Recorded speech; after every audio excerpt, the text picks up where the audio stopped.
Kamla was right in reading America's new security doctrine correctly. This video is not about personalities, it's not about sentiment, it's not about partisan loyalty. It's about judgment, specifically foreign policy judgment. And on that score, Prime Minister Kamla Persad-Bissessar was right. For months, her posture towards Washington, particularly toward Donald Trump, was criticized as too open, too direct, too supportive. Some said it was unnecessary, others said it was risky. A few claimed Trinidad and Tobago should have kept more distance. What those critics missed is that Kamla was not reading emotionally or ideologically, she was reacting to power. And recent events show that reading was correct. On January 21st, 2026, the United States will suspend consular immigration visa processing for nationals of 75 countries, according to the U.S. State Department. This is not a minor measure. It affects permanent residents, green cards, non-tourist travel.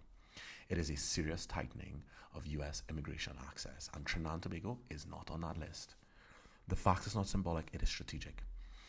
Under Trump, visa policy is not just immigration policy. It is a foreign policy instrument. Visa processing is used to signal trust, signal distrust, apply pressure, or quietly reward cooperation. When Washington draws up a list of 75 countries and leaves some out, it is making a judgment call.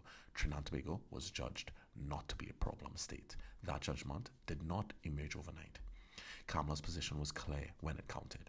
Kamla Persad-Bissessar did not hedge her engagement with the United States. She did not rely on vague language. She did not hide behind diplomatic ambiguity. She did not try to speak differently to different audiences.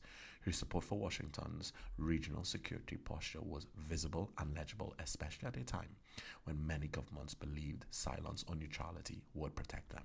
Kamla understood something crucial. When the United States shifts into enforcement mode, ambiguity is a liability. Across the Caribbean and beyond, many governments assume that keeping quiet would keep them safe. In Trump's system, silence is often interpreted as uncertainty, distance, or quiet resistance. And when Washington begins sorting countries, especially under a tightening security and immigration posture, those signals matter. Kamla did not leave room for misinterpretation. The new U.S. national security strategy helps explain why this worked. It treats the Western Hemisphere as a security space, not a neutral diplomatic arena.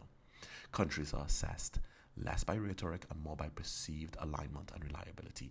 In that framework, states are quickly sorted into partners, risks, or uncertainties. Kamla ensured Trinidad and Tobago was clearly understood as the first category before enforcement tools like visa suspensions were activated. The timing mattered. This is not abstract geopolitics. Being excluded from the immigration visa processing suspension affects families seeking reunification, students planning long-term futures, professionals and investors, diaspora mobility, and Trinidad and Tobago's international standing. Staying off the list protects real people and real opportunities. This is what correct foreign policy judgment delivers. This moment vindicates one thing above all else. Kamla Persad-Bissessar correctly read how power is exercised, not how it is talked about. She understood that the US was moving towards enforcement. Lists would be drawn and alignment would be quietly rewarded. She acted early, she acted clearly, and when the list appeared, Trinidad and Tobago was not on it. So let's be precise.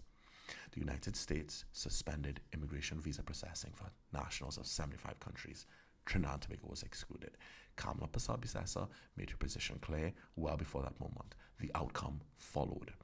In geopolitics, being right is measured by results, not rhetoric. And on this, Kamla was right.